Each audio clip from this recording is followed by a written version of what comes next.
लाडक्या बहिणींनो, नोव्हेंबरचा हप्ता अजूनही खात्यात नाही आला का? घर खर्च, औषधे, शाळेचे पैसे सगळं थांबल्यासारखं वाटते का? हजारो महिला या हप्त्यावर अवलंबून आहेत आणि या उशिरामुळे कुटुंबात तणाव वाढतो आहे. पण आजची एक मोठी बातमी म्हणजे राज्य शासनाने नोव्हेंबर हप्त्यासाठी निधी मंजूर केलेला आहे. या व्हिडिओमध्ये मी तुम्हाला सांगणार आहे किती रक्कम मंजूर झाली, कशी मिळेल आणि जर पैसे आले नाही तर काय करायचे. तर चला सुरुवात करूया. बहिणींनो, राज्य शासनाने मुख्यमंत्री माझी लाडकी बहीण योजनेचा नोव्हेंबरचा हप्ता देण्यासाठी लागणारा निधी मंजूर केला आहे आणि त्याबाबत सामाजिक न्याय व विशेष सहाय्य विभागाने GR जारी केला आहे. ओपन, SC आणि ST या तिन्ही प्रवर्गासाठी राज्याकडून निधी दिला जातो आणि आज SC प्रवर्गासाठी दिला जाणारा निधी अंतिमपणे मंजूर झाला आहे. राज्य शासनाने नोव्हेंबर हप्त्यासाठी 263.45 कोटी रुपयांचा निधी मंजूर केला आहे.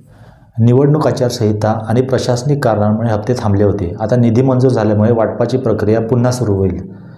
लवकरच महिला व बालविकास मंत्रालयाच्या माध्यमातून हप्ता वितरणाची अंतिम तारीख जाहीर केली जाईल आणि उपलब्ध करून आलेला निधी तुमच्या बँक अकाउंटमध्ये क्रेडिट केला जाईल. निधी नक्की किती तारखेला तुमच्या अकाउंटमध्ये जमा होईल त्याची अपडेट आली की लगेच तुम्हाला कळवण्याचा प्रयत्न करण्यात येईल. त्यासाठी चॅनलला सबस्क्राईब करून ठेवा म्हणजे निश्चित तारीख सगळ्यात आधी तुम्हाला कळेल. धन्यवाद.